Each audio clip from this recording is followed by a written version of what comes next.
Hello students, in last video we have covered parasitism interspecific interaction, and today we are going to learn commensalism and then we will learn mutualism. Okay, so let's start with commensalism first. You all know that commensalism is positive and neutral type of interaction. Okay, it is a positive and neutral type of interaction. It is positive for one species and it is neutral for another species. Okay, commensalism is positive for one species and it is neutral for other species. So for positive we denote plus symbol, and for neutral we denote zero symbol. So it is a positive zero type of interaction. Commensalism is positive zero type of interaction. It is beneficial for one species and neutral for another species. Okay, and let's see some examples of commensalism, like orchid, which grows as epiphyte on mango tree. Orchid plant grows on the mango tree as epiphyte. So when the orchid grows as epiphytes, it does not derive any nutrition from the host plant. Okay, from the mango tree it will not derive any nutrition, either water or food. It will not get any kind of nutrition in form of water as well as food. It will only require its support. Okay, so orchid, when it grows on the mango tree as epiphytic plant, it just needs support. It is not getting any water or food from the mango tree. So in this manner we can say that this interaction is beneficial for orchid as it is getting support from the mango tree, but it is neutral for the mango tree as it is not being harmed by the orchid plant. Okay, mango tree is not harmed by orchid. That's why this interaction is neutral for mango tree, but the orchid is getting support. That's why it is beneficial for orchid plant. Okay, so example of commensalism is orchid growing as epiphyte on the mango tree. What is epiphytic plant? A plant which grows on another plant and which does not derive nutrition in form of food or water, then that plant is known as epiphytic plant. Okay, then that plant is known as epiphytic plant, which is not deriving any nutrition in form of water or food. That plant is known as epiphytic plant. Okay, so example of commensalism is orchid growing as epiphyte on mango tree. Second example of commensalism is barnacles growing on back of whales. Barnacles are arthropod animals. Barnacles are arthropod animals and they love dry surface. They like dry surface. Okay, so when the whales come out on seashore, their surface is generally dry, and these barnacles grow on their surface. These barnacles grow on the surface of whales when the whales come out on the seashore. So in this manner, barnacles are growing on the surface of whales, so they are getting benefit from the whale. Okay, as they need dry surface to grow. So barnacles grow on the dry surface of whales, but whales are not deriving any nutrition from any benefit from barnacles. Whales are not getting any benefit from barnacles. So this interaction is neutral for whales, but it is beneficial for barnacles. I'm repeating again. Barnacles are arthropod animals which live on the dry surface. They like dry surface, and when the whales come out on seashore, at that moment these barnacles grow on the dry surface of the whale, and that's why whales do not derive any benefit from the barnacles, but barnacles get benefit from the whales. So it is beneficial for barnacles and it is neutral for whales. Okay, so second example of commensalism is barnacles growing on the back of the whale. Third example of commensalism is cattle and egret. We generally see cattle grazing in the farm. Okay, generally we find cattle grazing in the farm. While they are grazing, they move in the farm and they stir the vegetation. They will stir the vegetation with their tail. Okay, when they graze, when they are grazing in the farm, they will stir the vegetation with their tail, and by stirring this, the insects which were hidden in the vegetation will fly because of this stirring. Okay, when the cattles they graze, when they graze in the farm, or when they are grazing in the farm, they will stir up the vegetation. They will stir up the vegetation, and due to this stirring, the insects which were hidden in that vegetation, the green colored insect like grasshopper and other insects which get hide in the vegetation, they will fly because of this stirring. Because of the stirring, these insects will fly, and they will be catched by the egret. Okay, otherwise egret is not able to see them when they are hidden in the vegetation. Okay, when the insects are hidden in the vegetation, the egret bird is not able to find the insects because they are hidden in the vegetation. Okay, but when the cattle moves in the farm, and when the cattle stirs the due to the stirring of the vegetation by the tail of the cattle, the insects will fly, and those insects will be caught by the egret. Okay, otherwise egret is not able to see the hidden insects in the vegetation or hidden insects in the farm. Okay, so in this manner, this interaction is beneficial for egret. Egret is a bird. Okay, it is beneficial for egret, and it is neutral for cattle. Okay, interaction between cattle and egret is beneficial for egret, and it is neutral for cattle. When the cattle moves in the farm, it will stir up the vegetation. The cattle will stir up the vegetation with its tail, and when due to this stirring, the insects which are hidden in the vegetation will fly, and they will be caught by the egret. Generally, egret is not able to catch them as they are hidden in the vegetation, but as the vegetation is stirred by the tail of the cattle, they have to fly, and when they fly, when the insects fly, they will be caught by the egret. In this manner, this is beneficial for egret bird, and it is neutral for the cattle. So this is the third interaction. Third example of commensalism is cattle and egret. And fourth example of commensalism is sea anemone and clownfish. Sea anemone is a cylindrate animal. Okay, sea anemone is a cylindrate animal, and that sea anemone has tentacle on its body. Sea anemone has tentacles on its body, and when the sea anemone beats their tentacle, okay, no predator can come near to the body of the sea anemone. Okay, no predator can come near to the body of the sea anemone. Okay, now a clownfish continuously lives near the proximity of the sea anemone. Okay, a clownfish continuously lives in the proximity of the sea anemone. Okay, so as the beating of the tentacles is going on, so no predator can catch the clownfish also. No predator can eat sea anemone also, and no predator can eat the clownfish also. Okay, so in this manner, when the clownfish remain in proximity of the sea anemone, the clownfish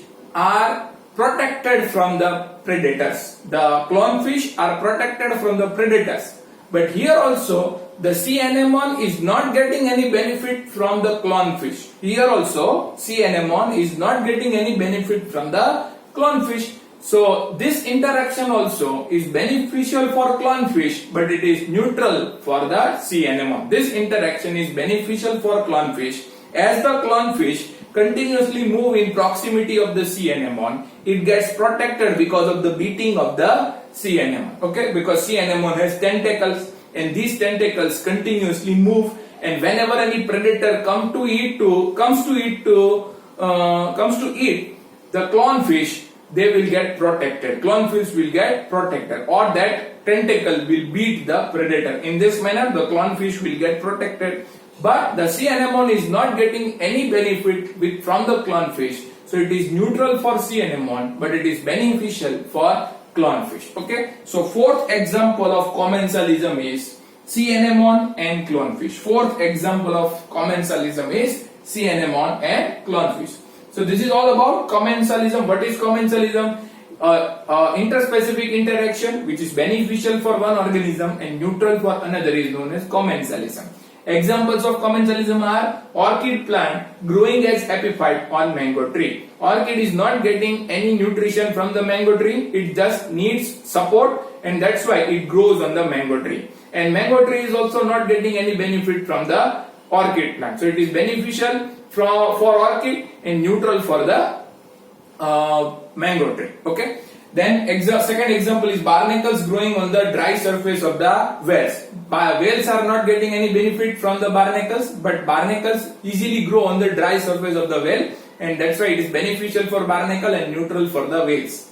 Third example is cattle and egret. When cattle move in the farm, they will stir up the vegetation and all insects will fly, and all insects will be caught by the egret. And egret otherwise was not able to catch the insects as they were hidden in the vegetation. Okay, so here the cattle and egret, the interaction is beneficial for egret and it is neutral for cattle. And sea anemone and clownfish. And clownfish gets protected because of the tentacles of the sea anemone. Sea anemone is not getting any benefit. It is neutral for sea anemone and it is beneficial for the clownfish. So this is all about commensalism. Okay, positive and neutral type of interaction. Now let's learn about mutualism. Mutualism is a positive type of interaction. It means that it is beneficial for both the species. Okay, here both the participating species get benefit from this interaction. So it is a positive type of interaction. Both the species are benefited due to this relationship. Okay, for example, mycorrhizae. Mycorrhizae has fungus and algae in it, or it is composed of fungus and algae.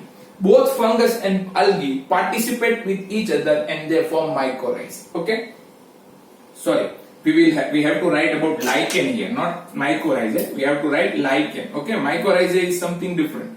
We will talk about lichen first, and then we will talk about mycorrhizae. We will learn about lichen and then we will talk about mycorrhizae. So example of mutualism is lichen. In lichen, fungus and algae participate to form lichen. Okay, here fungus provides protection and it helps in absorption of water and minerals. Okay, fungus provides protection to algae and it helps in absorption of water and minerals. In return, algae will provide ready-made food. Okay, because algae is capable of photosynthesis. So algae will produce food and fungus will help in protection. Okay, fungus will protect algae will give nutrition to the food. So this is a mutualistic relationship between algae and fungus, which is known as lichen. Now let's talk about mycorrhizae.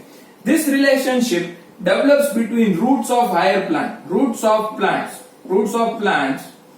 as well as fungus. Okay, mycorrhizae is a mutualistic relationship which develops between roots of higher plants and fungus. Here also, roots of higher plants provide ready-made source of food to fungus.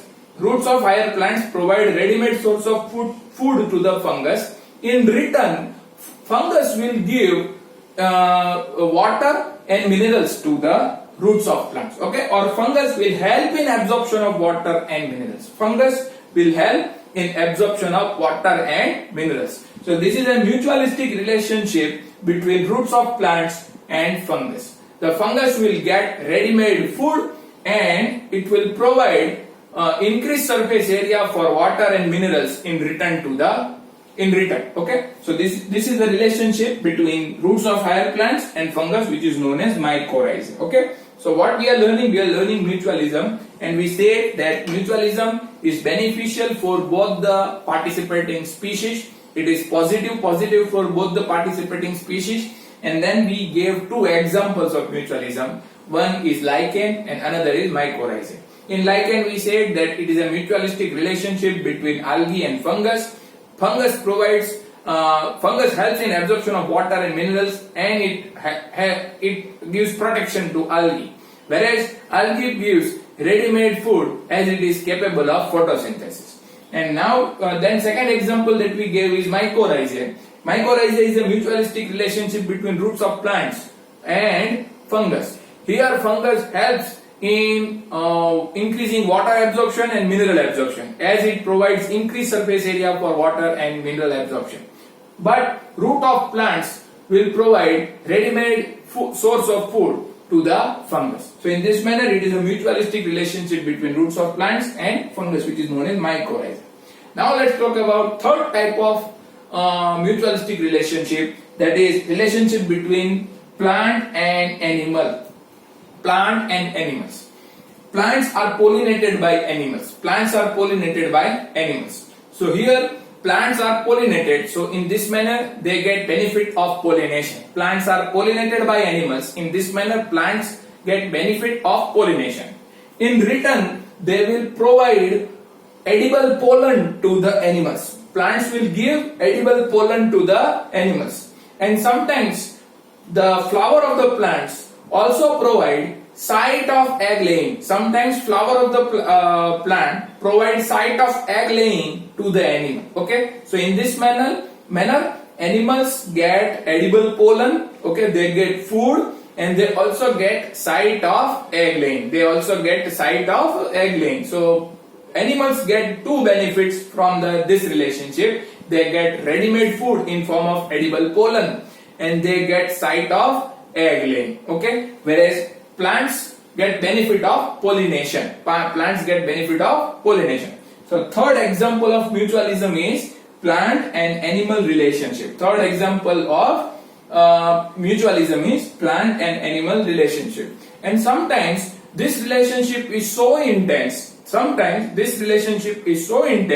That both of them show co-evolution. Both of them will show co-evolution. Plant and animal will co-evolve. They will evolve together. Sometimes the mutualism between plant and animal is so intense and deep, so that both the participating species exhibit co-evolution. Okay? An example of this is fig plant and wasp. Fig plant is pollinated by a species of wasp.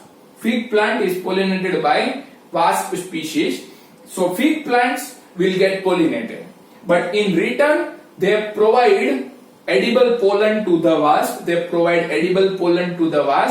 And they also provide site for egg laying to the mother wasp. Okay, they provide site of egg laying to the female wasp. Okay, so female wasp will get site of egg laying. Okay, and when the larvae come out from the eggs, they will get nutrition from the seeds of the fig plant. So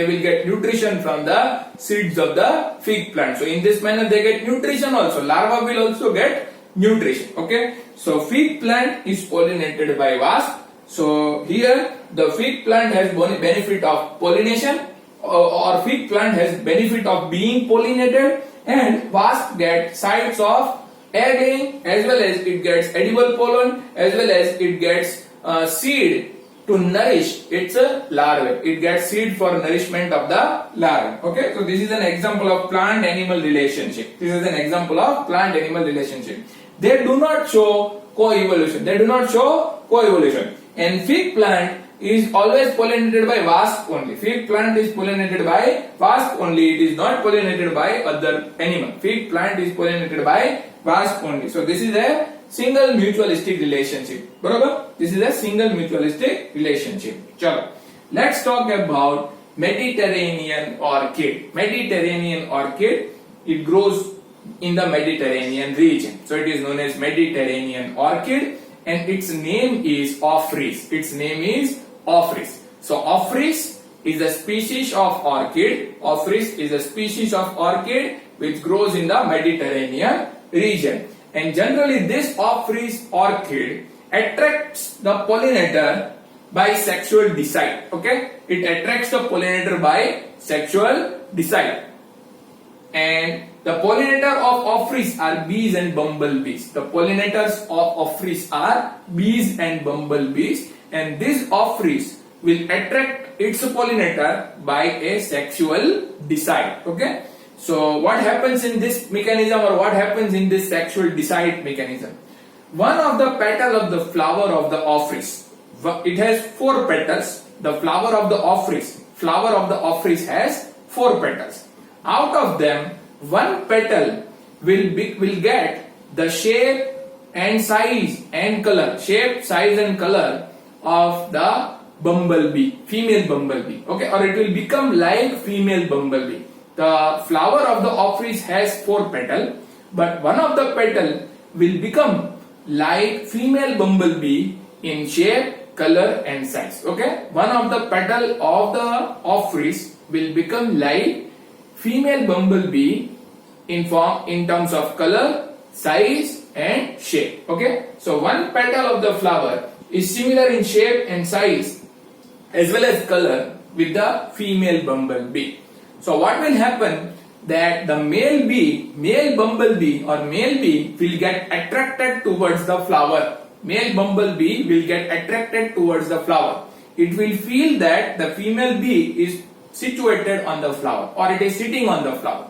The male bee will feel that the female bee is present on the flower, and the male bee will reach to the flower and it will pseudo-copulate. It will pseudo-copulate. So there will be false copulation. There will be false sexual activity between flower and the male bee.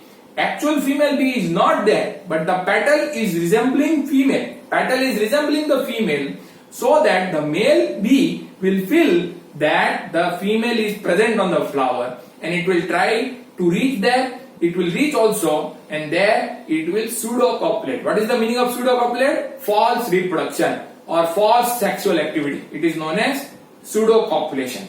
So male bee is attracted to the flower and it pseudo-copulates with the flower. It pseudo-copulates with the flower. Okay, male bee will pseudo-copulate with the flower. There will be false sexual activity between flower and the male bee. Actual female bee is not there. Only petal is there, which is similar to the female bumblebee in shape, size and color. Okay, so there will be false sexual activity between male bumblebee and the ophrys flower. Then what will happen? The other ophrys flower will also attract the male bee in the same manner. Other ophrys flower will also attract the male bee in the same manner. So male bee, when the same male bee pseudo-copulates another flower, when the same male bee pseudo-copulates another flower, it will transfer the pollen from one flower to another flower. So in desire to copulate with the female, this male bee will transfer the pollen grains from one flower of the ophrys to another flower of ophrys. Okay, in desire to copulate with the male bee or female bee, the male bee will transfer pollen grains from one flower of the ophrys to another flower of the ophrys. But actually it is not getting copulation. So actual copulation is not there, pseudo copulation is there. So this is known as decide. This is known as decide. Sexual decide is there. Okay. So this is known as sexual decide. So when the same male bee pseudo copulates with another flower, it transfers the pollen from one flower to another flower. Now what happens? Say for example, if the female bumblebee gets changed in color, shape and size because of evolution. Okay, due to evolution, if the size, color and shape of the female bee is changed, then what will happen? Then the male bee will come to know that this female, there is no female present on the flower. Okay, because now the female bee has changed its color, shape and size due to evolution. Now the male bee will not get attracted to the flower, as the flower petal is different in color and actual female bee is different in color. Okay, so then what will happen? If the color pattern of the female bee is changed due to evolution, if the color pattern of the female bee is changed due to evolution, the orchid flower also co-evolves to maintain resemblance to the female bee. The petal of the ophrys or the orchid flower will also co-evolve with the female bee. Okay, orchid petal will also co-evolve with the female bee to maintain its resemblance to the female bee. Okay, it will like to maintain its resemblance with the female bee, so that the male bee continuously get attracted to the flower. Otherwise, male bee will not come to the flower and there will not be pseudocopulation and it will not transfer pollen from one flower to another. Okay. So to continuously attract the male bee, it has to maintain its resemblance with the female bee, even though it has get changed due to evolution. Okay. So if due to evolution the female bee changes its shape and color and size, the petal of the ostrich will also co-evolve to maintain the resemblance with the female bee, so that the male bee continuously come to the flower and pseudocopulate the flower and then also pseudocopulate with the another flower and then transfer the pollen. This is known as co-evolution. This is also known as co-evolution. Okay. So this is all about sexual decide, which is exhibited by Mediterranean orchid called ostrich. Okay. So what we have learned in mutualism, we said that mutualism is a positive type of interaction for both the species. Here, both the species get benefit. Participating both the species derive benefit from this relationship. And examples of mutualism are lichen, and which is a relationship between fungus and algae, mycorrhizae, which is a relationship between plant root and fungus. Then we have talked about plant-animal relationship, and example of that is fig plant and wasp. And then we have talked about relationship between Mediterranean ostrich and bumblebees. Okay, and in that we have discussed sexual decide and pseudocopulation. I hope you are clear with all fundamentals of mutualism as well as commensalism. With this topic, we finish our chapter 13. Okay, and in next video we will begin with some other chapters. Okay, till then, good luck and bye bye.